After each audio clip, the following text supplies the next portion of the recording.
فرمایا والذی یسیرکم فی البر والبحر،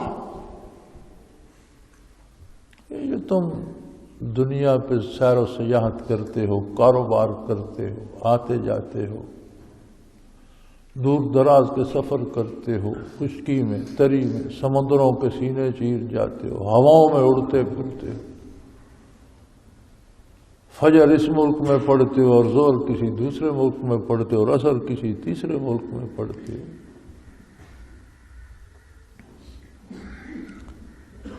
تو ان میں کبھی کبھی تمہیں مشکلات بھی آ جاتی،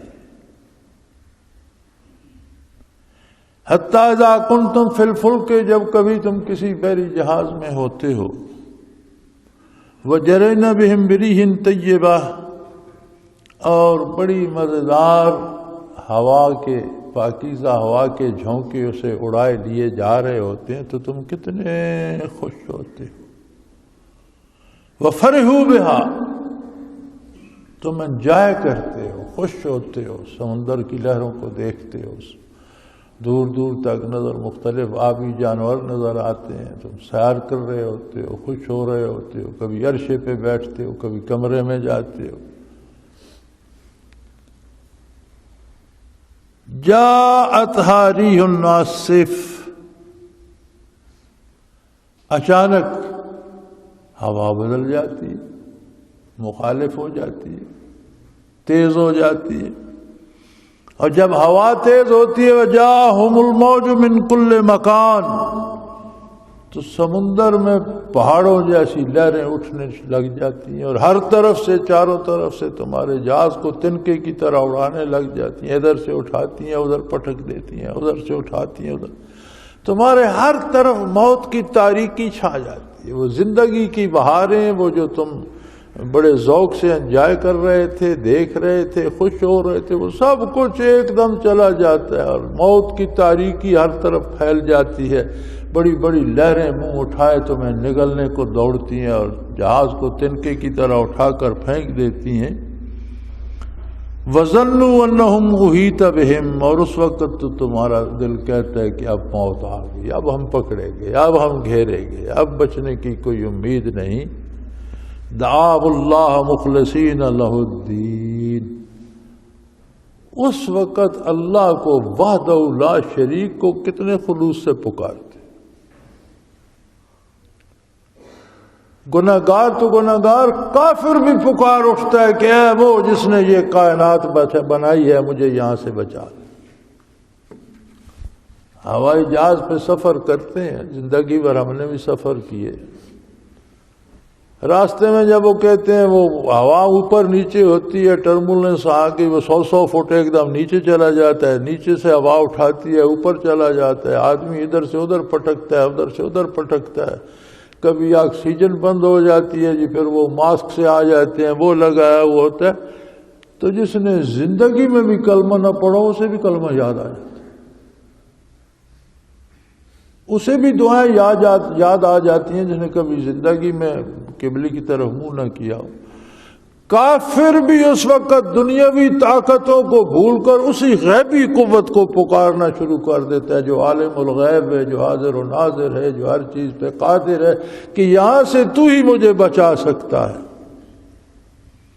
دعوا اللہ مخلصین لہ الدین، کتنے خلوص سے اور کتنی راست بازی سے خالص اللہ کو پکارتے ہو۔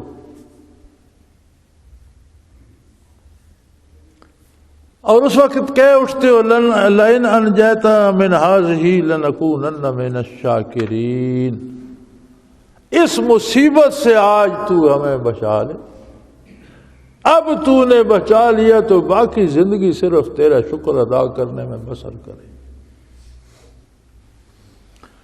دونوں اطراف دیکھ لو نا، جب آسانیاں آتی ہیں، سہولتیں آتی ہیں، عجیب نظام ہے اس کا۔ ایک عام آدمی کو اٹھا کر ملک کا وزیر اعظم بنا دیتا ہے، ایک عام آدمی کو اٹھا کر صدر بنا دیتا ہے، ایک عام آدمی کو ہم نے دیکھا ہے لوگ جو جیلوں میں سڑ رہے تھے انہیں اس نے حکومتیں دیں، اور جو حکومتیں کر رہے تھے انہیں پھانسی پہ لٹکا دیا۔ ایسا بے نیاز ہے، اس کا اپنا ایک نظام ہے۔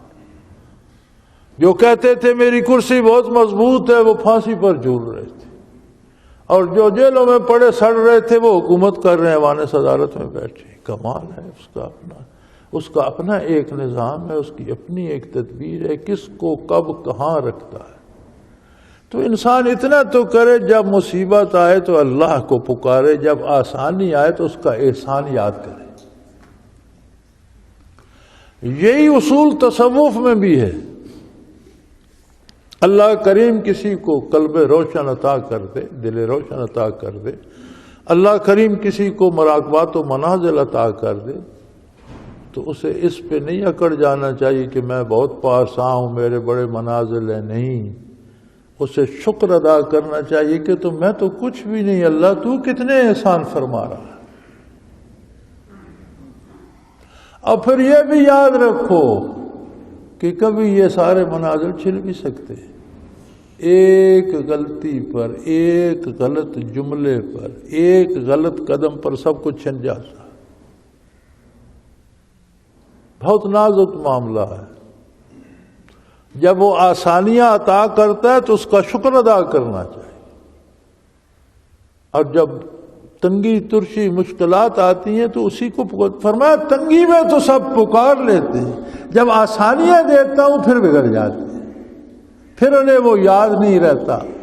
اور اسی طرح دنیا میں جب یہ سفر کرتے ہیں زمینوں فضاؤں میں، زمینوں میں، سمندروں میں، تو ہوا موافق رہے، سفر خوشگوار رہے تو بڑے مزے سے اتراتے ہیں، بڑے اور بڑی فخر سے بیٹھے ہوتے ہیں، اور کھانے کھا رہے ہوتے ہیں، چائے پی رہے ہوتے ہیں، گپیں لگ رہی ہوتی ہیں۔ لیکن اگر اسی جہاز کو مصیبت گھیر لے، طوفانوں میں، ہوا کے طوفانوں میں پھنس جائے، تو پھر اللہ کو پکارتے ہیں اور پھر کہتے ہیں یا اللہ آج بچا لے، ہم ہمیشہ تیرے شکر گزار رہیں گے۔ فَلَمَّا أَنْجَاهُمْ اِذَا هُمْ يَبْغُونَ فِي الْأَرْضِ بِغَيْرِ الْحَقِّ، اور جب میں انہیں اس مصیبت سے نجات نہیں دیتا، یہ ایسی عجیب مخلوق ہے، یہ پھر وہ سارا بھول جاتے۔ اللہ کا احسان تو بھولتے ہی ہیں، اپنے وعدے بھی بھول جاتے ہیں کہ ہم نے کیا کہا تھا اور کیا دعائیں مانگی تھی، وہ بھی بھول جاتے ہیں، اور پھر زمین پہ ناحق کی تلاش میں نکل کھڑے ہوتے ہیں، اللہ کی مخلوق کے ساتھ زیادتی کرتے ہیں، ظلم کرتے ہیں، کسی کا مال کھا جاتے ہیں، کسی کی جان لے لیتے ہیں، کسی کی عزت لوٹ لیتے ہیں، ناروا کام کرنے میں لگ جاتے ہیں۔ یا ایھا الناس، اے لوگو، انما بغیکم علی انفسکم، یہ جو تم بغاوت کرتے ہو، یہ جو تم برائی کرتے ہو، یہ جو تم ظلم کرتے ہو، یہ اپنے آپ سے کر رہے ہو۔ یہ جتنی زیادتی کرتے ہو، جتنے کام خلاف شریعت کرتے ہو، جتنی اللہ کی نافرمانی کرتے ہو، اس سے اللہ کریم کا کچھ نہیں بگڑتا۔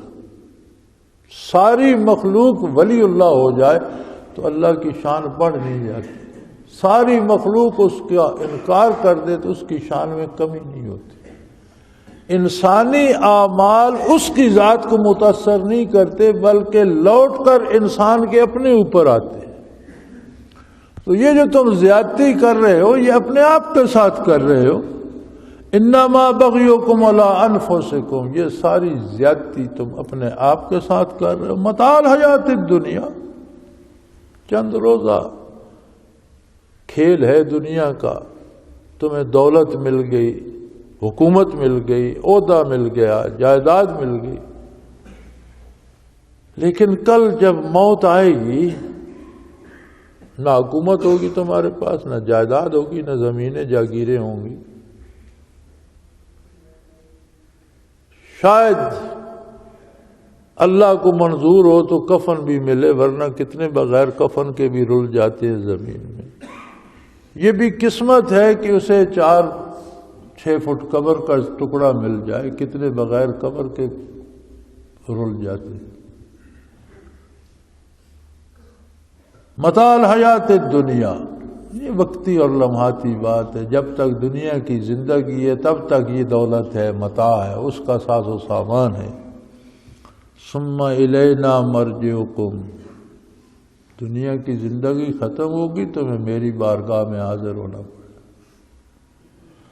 فَنُنَبِّئُكُم بِمَا كُنتُمْ تَعْمَلُونَ، پھر ہم تمہیں بتائیں گے کہ تم کرتے کیا رہے ہو.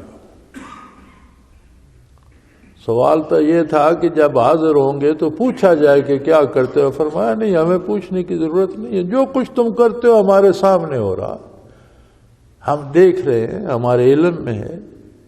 اور تم بہت سی باتیں بھول چکے ہو، وہ ہم تمہیں وہ بھی یاد کرائیں گے کہ تم نے یہ بھی کیا تھا، یہ بھی کیا تھا، یہ بھی کیا. تم بھول چکے ہوگے.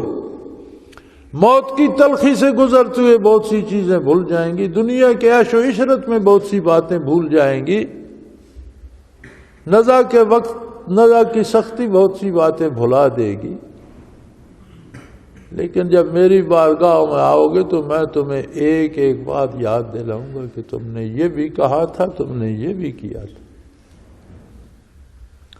نبی صلی اللہ علیہ وآلہ وسلم کے ارشاد عالی کا مفہوم ہے کہ اللہ کریم یاد تو کرائیں گے لیکن اس کی رحمت بہت وسیع ہے، اس کی بخشش کی امید ہے.